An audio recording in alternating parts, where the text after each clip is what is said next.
bidai itu prinsipnya yang penting dia melewati dua sendi. Misal dia frakturnya di tibia fibula, berarti dia harus melewati sendi patella dan juga sendi apa ini namanya? Saya lupa. Ya, sendi ini ya. Jadi kalau dia frakturnya di paha, berarti gimana? Ngelewatin sendi yang mana? Gimana Masang? Boleh bedain ya.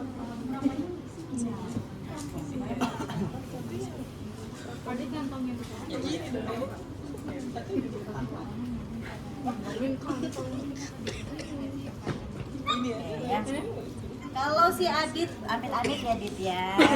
Boleh geser sedikit Dit. Nah, misalnya si Adit frakturnya di tibia fibula gitu ya, berarti kita harus pasang si bidainya itu melewati dua sendinya si Adit. Sini sama di sini. Nah, ini yang sering terjadi kesalahan. Biasanya teman-temannya aduh maaf.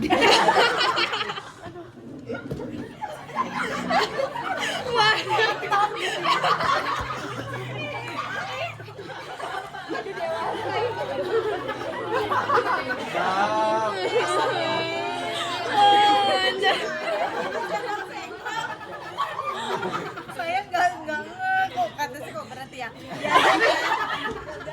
Biasanya teman-teman. Dia geli banget lu, Bang.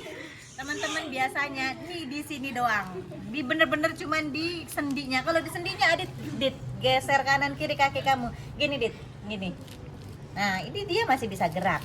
Harusnya bener-bener melewati ya, melewati. Kalau gini diikat, Adit geser kanan kiri Dit. Dia lebih susah gitu ya. Kalau cuman di sini kalau cuman di sini gitu ya. Ini kalau ini bukan melewati namanya, ini pas di sendi. Gitu ya. Jadi perhatikan banget, ini harus melewati dua sendi. Ininya kurang panjang, harusnya ini. Ya. Maaf ya. Nah, ya, melewati. Jadi bener-bener diikat gitu ya, diikat. Jadi si sininya itu nggak bisa gerak kanan kiri. Jadi kan tujuannya adalah immobile ya. Kalau mobile kan dia nyeri biasanya kalau belum diapa-apain. Si bidai ini biasanya digunakan di sambil menunggu jadwal operasi. Teman-teman yang sudah pernah patah tulang ada?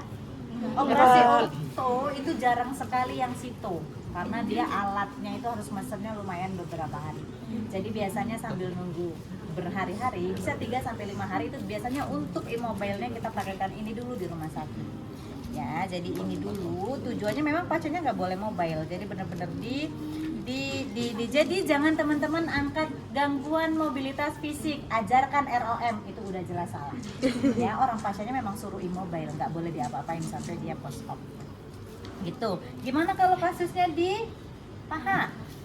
Ininya bisa nih melewati dua sendi ini sama. Di ininya gimana yang sebelah sininya?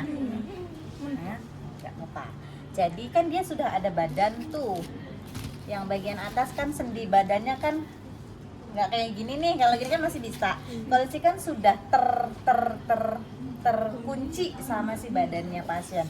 Jadi ini nggak apa-apa, tetap kita pasangnya begini ya. Kan frakturnya di area sini gitu ya. Jadi ini yang kita kalau ininya tetap sampai di atas panggul, tapi ininya harus hanya bisa melewati satu sendi, nggak apa-apa. Ya kan area frakturnya di sini tuh, pahanya itu juga nggak akan bisa goyang. Coba Dit goyang. Nah, nggak bisa kan ya gitu ya. Jadi intinya meskipun di tangan juga prinsipnya sama, dia harus melewati dua sendi ya. Misalnya frakturnya di sini, berarti kita harus melewati ini dan ini ya. Jadi pasang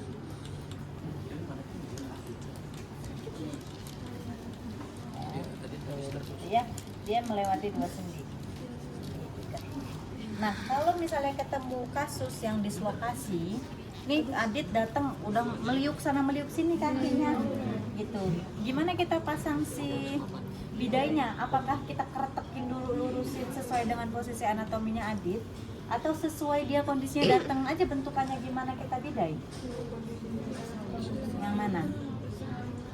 Sesuai bentukannya ya, sesuai bentukannya. Mau dia meliuk sana meliuk sini, jangan pernah kita sesekali coba dikembalikan gitu ya.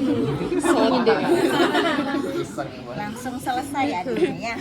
Oke, jadi pokoknya dia datang dengan kondisi apapun, teman-teman langsung immobile gitu ya, prinsipnya langsung immobile aja. Oke, setelah itu kita pakai yang panjang aja ini ya. Kemudian ini kolomnya boleh 3 Neng. Ini kita masukkan.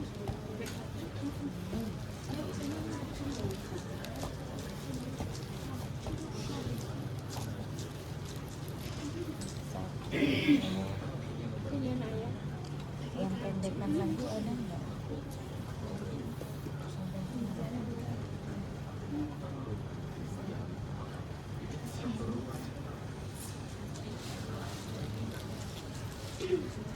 Ini kalau agak susah pakai penggaris boleh ya, didorong pakai penggaris boleh. Kok kita apa nih Mas? Seperti ini.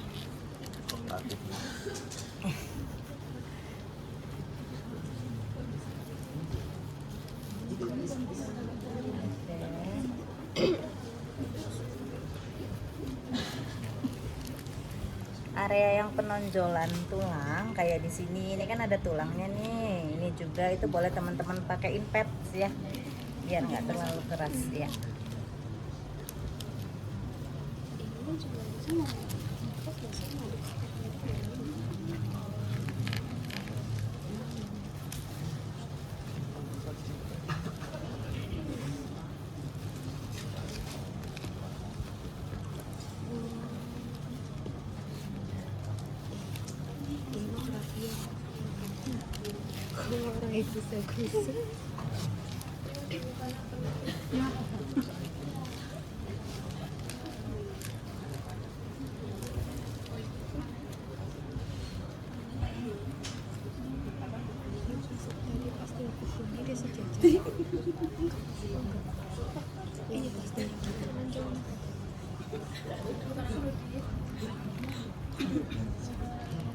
Satu nggak sih?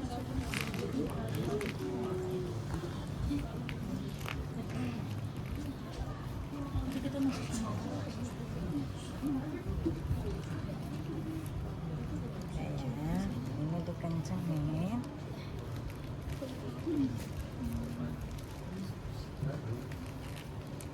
Dit, aman ya? Kekencengan?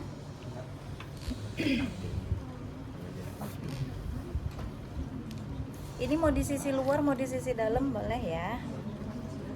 Sebenarnya nggak mengganggu di sini, nggak apa-apa di sebelah sini.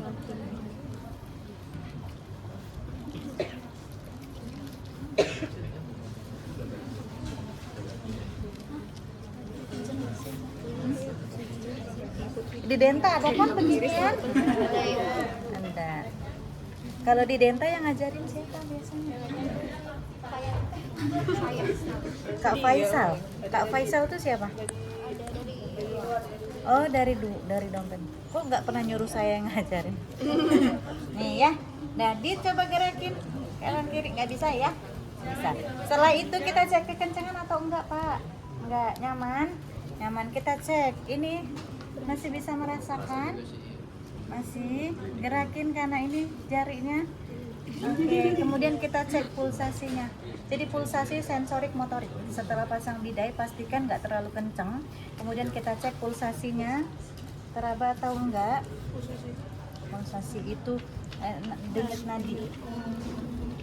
Saya lupa lagi namanya.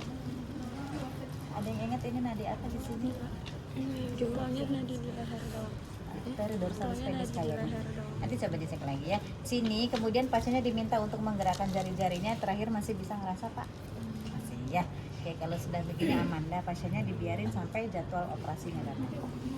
Ya, nah ini nggak boleh di ROM, nggak boleh di apa-apain, dibiarin aja begini. Kalau misalnya mau mandikan ini boleh, pasiennya di miring kanan, miring kiri boleh, tapi bareng-bareng. Ya. Oke, ini untuk bidai. Ada pertanyaan? Ya, aman ya. Oke.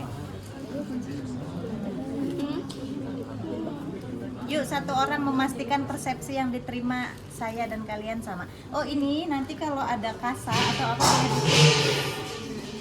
Ompreng MBG. boleh diselipin pad ya. Kalau di bagian tonjolan tulangnya ini ada pet kasa atau kapas gitu ya, boleh dijadiin bantalan. Tapi sebenarnya kalau si bidainya ini proper, dia sebenarnya nggak terlalu keras gitu, agak ada busa-busanya. Yuk silakan satu orang. Mau nanya, Bu. Boleh.